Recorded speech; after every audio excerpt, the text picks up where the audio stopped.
Welcome to another GCBASIC demonstration tutorial. This is part 16. EEPROM, memory, EEPROM data blocks. Oh, it's fantastic. Get excited.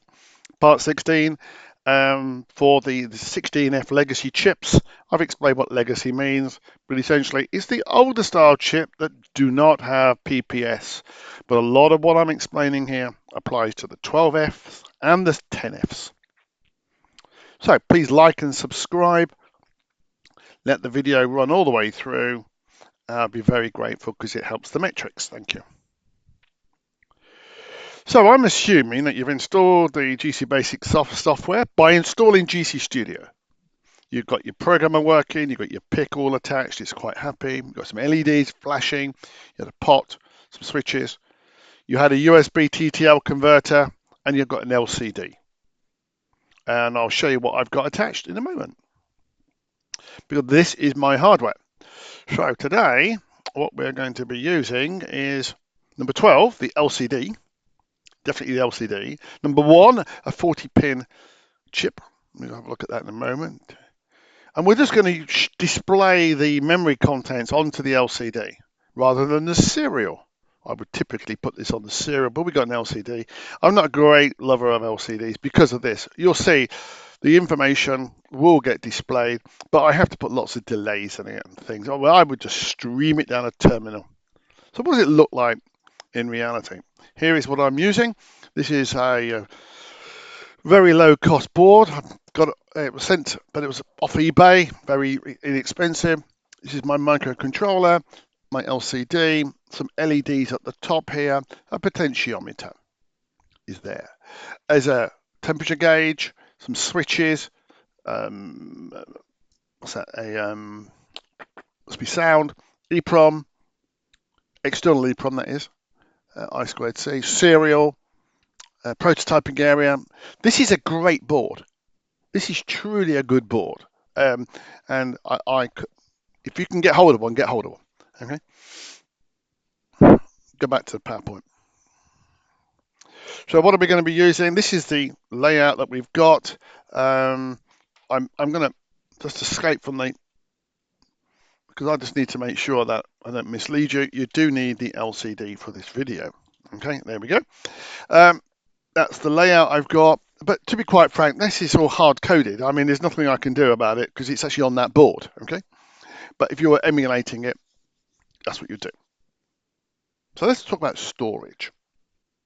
There's 3 different types of storage on a microcontroller. There's a thing called program memory or Progmem, and that is where you store your program. There is data RAM, which is the volatile portion of the memory, the type of memory that is, you lose that data when you turn it off. So it's called RAM, random access memory. And then you have data EEPROM. And I consider that to be a peripheral because you address it like a peripheral. It's like it's outside the main chip. You have to use different type functions. It's because you can use a lot of the similar functions in program memory and RAM, but when you get to data EEPROM, you have to use a different command set. You can still transfer the contents of data EEPROM into RAM and do things with it, as we'll show you. So let's look at program memory. It's where you put your program, you can put reference data in there and pictures, and it uses what's called program PFM direct addressing, PFM, program file management, PFM. And essentially on a 16F, you'll have this, let me bring up the pointer. You'll put your program here at address 0, and it will go upwards. This is upwards, by the way, even though I'm drawing it downwards, to fill the 16K words of memory. So your program can go up here. And then you can start at 0. Alternatively, your compiler might put a little bit of code here at 0, at address 0, and it says jump to here, and then your program sits in high memory. Just depends what your compiler does. The one that we're talking about, GCBASIC, does the first option. It puts it at 0 and it grows essentially upwards to the top of memory. So what you can do is you can put reference data inside of the memory. You can put stuff here. You can put stuff just after the start program. It's up to you where you put it.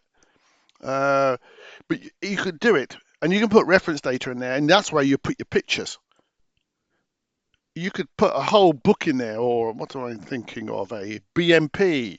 We've seen some of that, but it's quite complicated. And I'm going to show you a much easier way of doing it, where in one of the earlier tutorials I showed you how to do it with a converter, but you could actually put it directly into memory if you wished. So what we've got is two ways. You've got a way called EEPROM data. You can just put blocks or blocks of data in directly into EEPROM. There's no commands that are necessarily needed. You can write bytes using what we saw earlier tutorial, something called EP write and EP read. But this method, you just put a block in memory and it will just put it into EEPROM automatically during the programming cycle. Second method is data. You can actually put data into the Progmem program area of memory. And again, you just define a block and you go, I start a block and end a block, and it just gets put into memory. So when you program it, it is sitting there. And both areas, therefore, can be used for reference data. EEPROM data on this particular chip is 256 bytes. In terms of data, you've got the rest of the empty chip. We don't use an awful lot of it. So you can actually use quite a lot of program memory for data.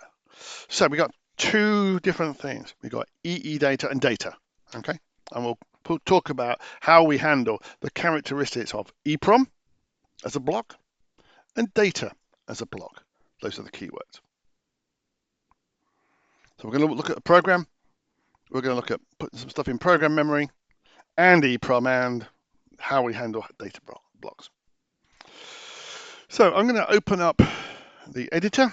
There we go. I'm in GC code. I've been through GC Studio. Hopefully by now you know what you're doing. Control B to open up the file that I want to find. And the file I want to find is showing data block. It says to serial terminal. I think this is actually going to the LCD. Yep, that's definitely going to the LCD. Rename.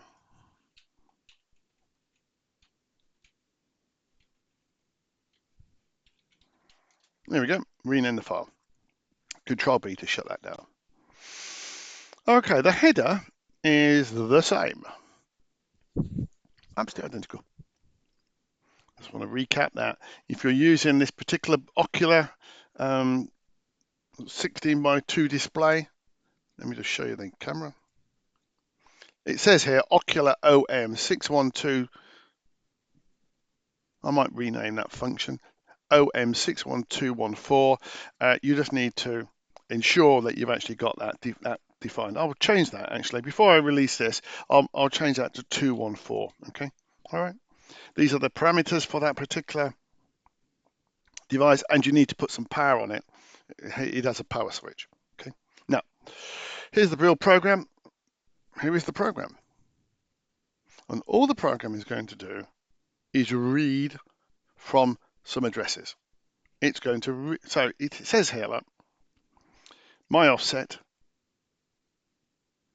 is a variable. My data word is a word because it's an address. Okay, let me have a look at what's going on. So I'm going to read 6 bytes from somewhere in memory. And I'm going to use the command called program read. There's one called prog write as well. But if you have put data into your program area, you'll need program read. And I am going to put a little data block in there. I'm going to call it my data block. Okay, let's have a look. My data block is going to be, here it is. Here's my data block down the bottom. It's a set of numbers 1, 2, 3, 4, 5, 6, 1, 1, 1, and 2, 2, 2, 2. And I'm going to display that on the LCD. So I'm going to do a program read to that address. And look at it, very important. Ooh, it's got an @ sign before it. And that essentially means the address the address of the label called my data block 1 plus an offset. Well, we know the offset is going to be 0 to 6, and it's going to put it in a variable called my data word. So it's going to read in my data block 0, put it in data word, then do something, then it's going to increase offset. So it's going to read it again. It's going to do that 6 times. 7 times? 6 times. Then it's going to clear the LCD, put the word address on there as a constant, and it's going to put the address that it just read. That's a word to hex, and it's going to put the result. You can see if I highlight it, it's going to put the result of that on our LCD. So it should put up the numbers 1, 2, 3, 4, 3, 4, 5, 6, 1, 1, 1, 2, 2, 2. Let's go to this map. Oh, where's my camera gone? Huh? Webcam. There we go. I am just going to change my editor layout so you can essentially see the contents of it. So when I now program it, you'll see it pop up at the bottom. Function key F5 to compile and program. And you can see that it's programming it at the moment. And on the LCD here, we're going to see some results. We don't address 0 to. Oh, now let me zoom in. I think we're going to have a bit of a zoom here whilst I reset it. Let me find the camera zoomy thing. Here we go. Let's zoom in. And then I'm going to go to the right and then up. There we go. Zoom in a bit more if I can for you. Is that as far as it will go? I can always move the camera, can't I? There you go. Okay. So that looks a bit better. There we go. Great. So let me just do a reset. Press the reset button. Address 02A. I'm going to power cycle it, to be quite frank. There we go. Power cycle it. Address 02A is 1, 2, 3, 4, 3, 4, 5, 6, 1, 1, 1, 2, 2, 2. 2. And then it reads the next byte. How can I verify that? How do you know that's right? Well, we can see that we've got empirical data on the screen here, that we can see that it's actually read the memory. But what we can do, just to verify that, if we look at, I'm going to use PICKit Plus, I'm going to read in the program memory. I've opened up PICKit Plus, and now I'll just get rid of the camera. If I look at the memory,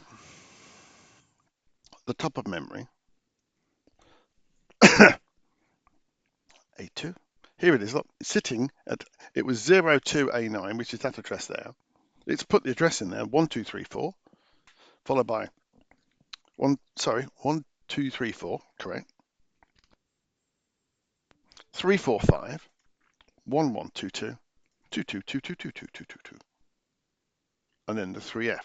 So it's sitting exactly where we expected per the LCD display.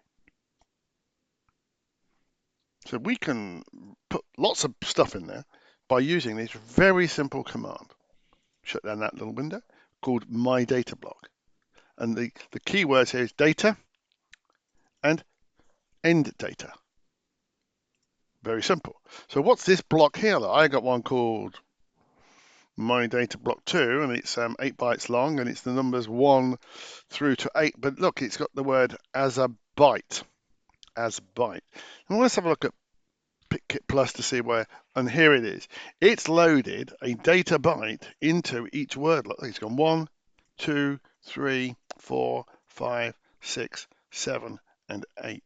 And there may be cases why you want to load a byte in. I'm not quite sure what that use case would be, but you've got that ability because it defaults as it was down here to words for my data block. But what is this then? EEPROM and EEPROM. Well, that's interesting. Let's have a look, because we always know that my EEPROM data is always going to be bytes. So why don't we read the EEPROM? And if we look at the display on the EEPROM, I will zoom in slightly. Can I bring that up for you? It has at some data 1, 2, 3, 4, and 5. 1, 2, 3, 4, and 5. Well, that must be this data block here. 1, 2, 3, 4, 5, 5. It always writes it out in bytes. If I put that to another number, oh, it would put it down for it. It would put it out for us. So what is this secondary one here called EEPROM my EE data 216? What's this parameter? And that actually will load the reference data of 54321.255 into EEPROM address 16, which is hexadecimal 20. Let's see that evidenced.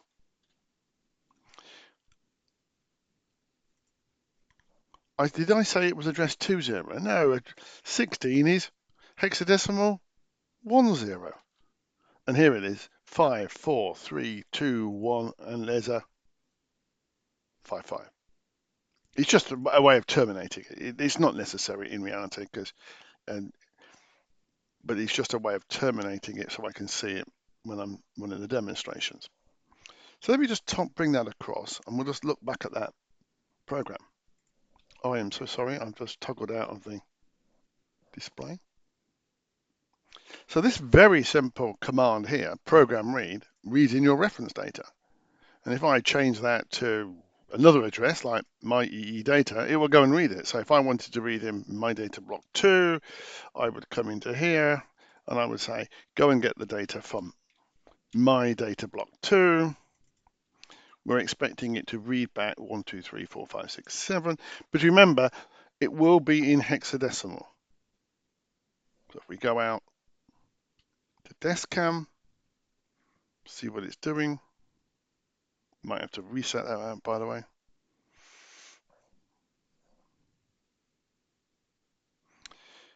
Number 1, number 2. Oh, it's of course, we put it in as bytes, so it's doing exactly. So you don't have to know where it went into memory, because you can use the at command as a reference to the actual physical address to that label. Quite clever, but very simple. There we go. Now, it stopped at 7 because we're only reading 7 bits, of course, in our program. We were only reading 7 bits. I'm going to put my program back as it was, because that's a reference program. That is how you can simply read and create reference data in your programs. And so what we've just done, I'll just get rid of that, erase all the ink here. What we've just done is created reference data in our program. And it automatically tells you where the start of that is. It's automatic. It tells you where it is by using the at command.